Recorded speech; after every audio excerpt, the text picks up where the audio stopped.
I believe that CBC broadcasts to 13 million Canadian households, roughly has a revenue of about 1.8 billion Canadian dollars. Is that right? Hope so. The BBC broadcasts to 26 million homes, as I said, receives a license fee of 240 Canadian dollars, plus commercial activities, plus grants, giving it a revenue of getting on for 8 billion Canadian dollars. So, the BBC has roughly twice the homes of CBC, but is about 4 times richer. You can add, clearly, to the maths over here, you can add the Canadian Film Board, plus other sources of provincial media aid. In the UK, you can add the government-owned, but advertising-supported Channel 4, plus tax breaks for our small feature film industry. It makes little difference the direction of these numbers. In the UK, we are spending roughly, across our 26 million homes, about in the region of 350 Canadian dollars per year per home to actually support our television and broadcast cultures. And this excludes the money that goes into the arts. Now, in the UK, we do not have a blank media levy, as you do, but there are those in the UK that would love increased public support through an additional levy as compensation for piracy and diminishing audiences. Public money is a significant act of intervention in UK media. But this is not a judgment about whether it's good or bad or socially enhancing, but a statement about the nature of the cash flowing through much of the UK media economy. Now, I bet there are Canadian content makers who would like similar levels of commitment to the Canadian cultural economy. Be careful of what you wish for. The lesson from the UK is that when you have that many jobs supported by that much public money, you are in a constant debate about institutional preservation as opposed to encouraging innovation.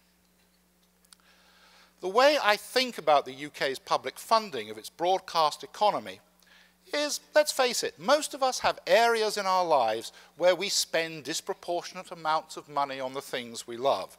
It might be fishing, or stamp collecting, or fashion. We call them hobbies. And like people, every country should have a hobby. In the UK, it's our public broadcasting system. But an aside, in the UK, we were the #3 creator of video games in the world. Now #4 and heading for #5. You Canadians beat us out of the #3 slot. I believed unfairly as you issued assorted forms of closet state aid to boost your games industry, tax breaks and pay incentives.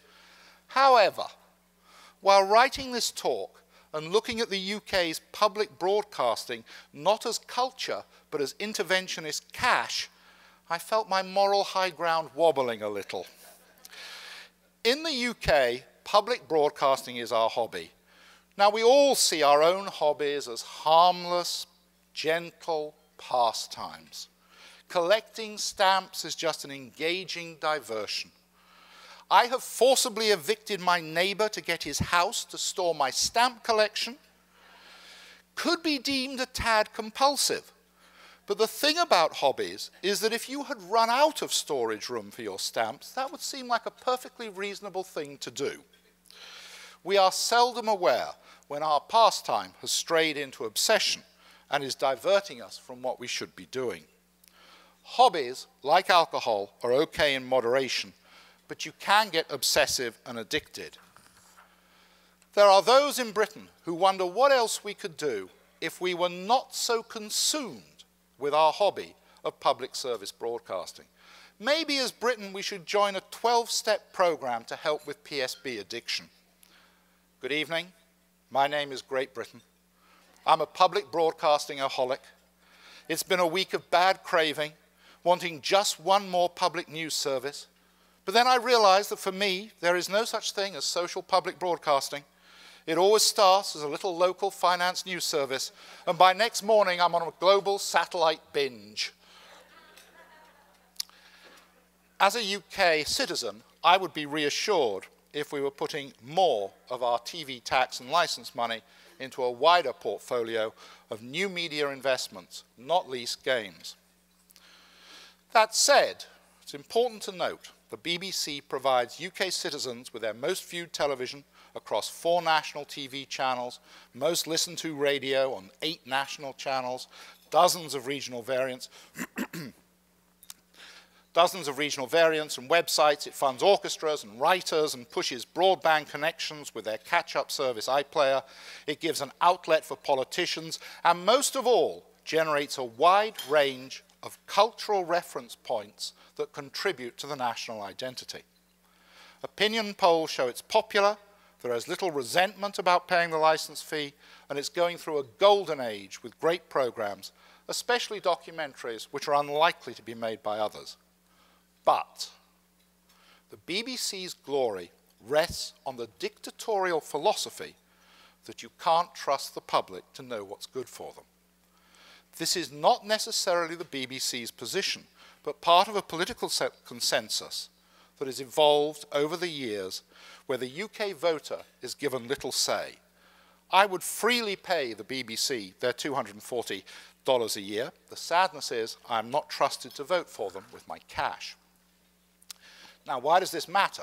In an era of monolithic broadcasting supply, compulsion was understandable.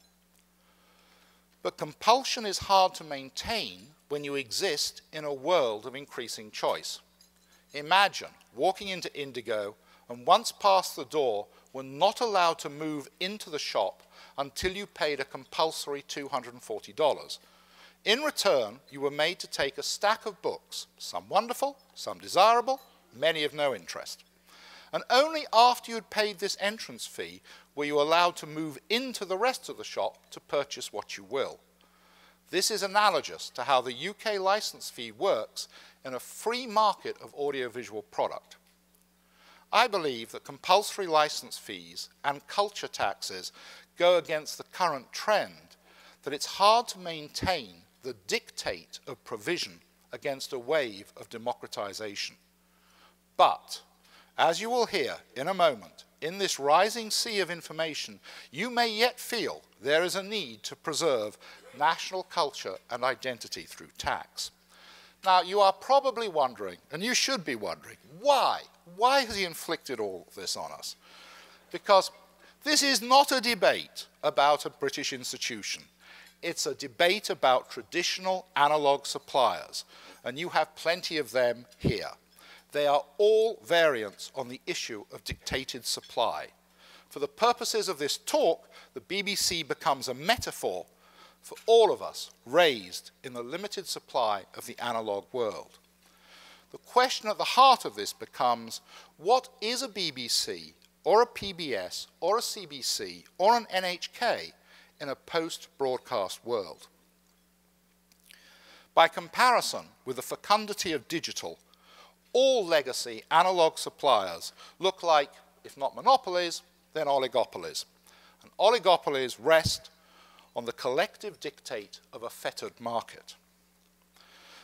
How can we guarantee the creation of all that music, all that drama, all those documentaries that our generation loves if this compulsion is removed? Maybe we can't.